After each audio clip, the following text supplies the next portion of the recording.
কেনেকে জানিলে? জাজে ক'লে নেকি তেওঁলোকক দুৰ্বল বুলি? তেওঁলোকে ক'ৰ পৰা পঢ়িলে ক'ৰ পৰা? ভিতৰত কয়ে লিখা আছে নে খয়ে লিখা আছে তেওঁলোকে দেখিলে ক'ৰ পৰা? আৰু জাজজনে তেওঁলোকক ক'লে নেকি দুৰ্বল বুলি? এতিয়া জাজেহে ক'ব। এতিয়া আপুনি মই কেনেকে ক'ম? তাৰমানে বিৰোধীৰ যে কোনো জ্ঞান গভীৰতা নাই, আপোনাৰ প্ৰশ্নটোৱেই প্ৰমাণ কৰিছেনে নাই? গতিকে এই ধৰণৰ প্ৰশ্ন আদালতৰ যিটো কাম সেইটো বিৰোধীয়ে কেনেকে কৰিব?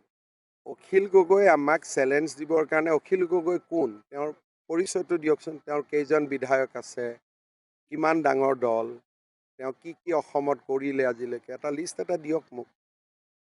গতিকে তেওঁৰ কথা সুধিলে তেওঁতো বিভিন্ন সময়ত বিভিন্ন কথা কয়। আজি কংগ্ৰেছক গালি পাৰে, কালি ভাল কয়, পৰহি বেয়া কৰে। গতিকে তেওঁৰ কথাত মই কিয় উত্তৰ দিব লাগে? নকৰিলে হ'ল নহয়, নকৰিলে হ'ল নহয়, তেওঁলোকে চাই থাকিলে হ'ল। তেওঁলোকৰ BLA আছে, অসমত তেওঁলোকৰ লাখ কাৰ্যকৰ্তা আছে, ইমান ডাঙৰ দল, তেওঁলোক থাকোঁতে কোনে ভোট চুৰি কৰিব পাৰিব? স্যাৰ কালি ভোটৰ দিনা তেওঁলোকতো অসমৰ সকলো ঘৰে ঘৰে নাই জানো? তেওঁলোক এটা ইমান ডাঙৰ ৰাজনৈতিক দল, তেওঁলোক থাকোঁতে কেনেকে কোনে ভোট চুৰি কৰিব পাৰিব? গণ্ডগোল হৈ যাব। আপোনালোকে মোক এজনে সুধিব বদৰুদ্দিনে এইটো কৈছে, এজনে ক'ব অখিলে এইটো কৈছে, এজনে কৈছে কংগ্ৰেছে এইটো কৈছে। তাৰমানে মই গোটেই ৰাতি কাম বাদ দি ৰীল চাই থাকিব লাগিব কোনে কি কৈছে।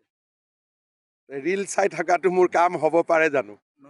স্যাৰ ৱাক অভাৰ দিয়া নিচিনা মই কথাটো কি কৈছোঁ যে আপুনি যেতিয়া মোক এই প্ৰশ্নবিলাক কৰে, প্ৰথম মই এতিয়া ৰাস্তাত যাওঁতে ফেচবুক আৰু ইনষ্টা চাই যাব লাগিব, নহ'লেতো মই বুজি নাপাম এইবিলাক কোনে কি কৈছে।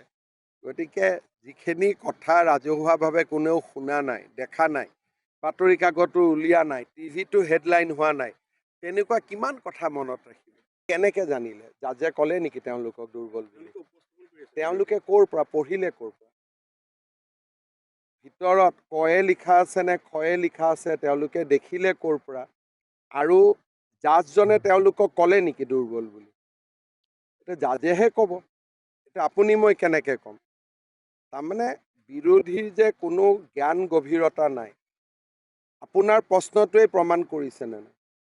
গতিকে এই ধৰণৰ প্ৰশ্ন আদালতৰ যিটো কাম সেইটো বিৰোধীয়ে কেনেকে কৰিব?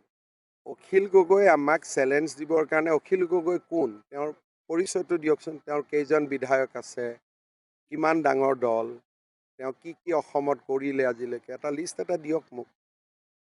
গতিকে তেওঁৰ কথা সুধিলে তেওঁতো বিভিন্ন সময়ত বিভিন্ন কথা কয়। আজি কংগ্ৰেছক গালি পাৰে, কালি ভাল কয়, পৰহি বেয়া কৰে। গতিকে তেওঁৰ কথাত মই কিয় উত্তৰ দিব লাগে? নকৰিলে হ'ল নহয়, নকৰিলে হ'ল নহয়, তেওঁলোকে চাই থাকিলে হ'ল।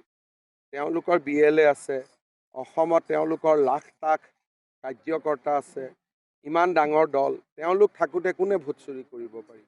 স্যাৰ কালি ভোটৰ দিনা তেওঁলোকতো অসমৰ সকলো ঘৰে ঘৰে নাই জানো? তেওঁলোক এটা ইমান ডাঙৰ ৰাজনৈতিক দল, তেওঁলোক থাকোঁতে কেনেকে কোনে ভোট চুৰি কৰিব পাৰিব? গণ্ডগোল হৈ যাব। আপোনালোকে মোক এজনে সুধিব বদৰুদ্দিনে এইটো কৈছে, এজনে ক'ব অখিলে এইটো কৈছে, এজনে কৈছে কংগ্ৰেছে এইটো কৈছে। তাৰমানে মই গোটেই ৰাতি কাম বাদ দি ৰীল চাই থাকিব লাগিব কোনে কি কৈছে। ৰীল চাই থকাটো মোৰ কাম হ'ব পাৰে জানো?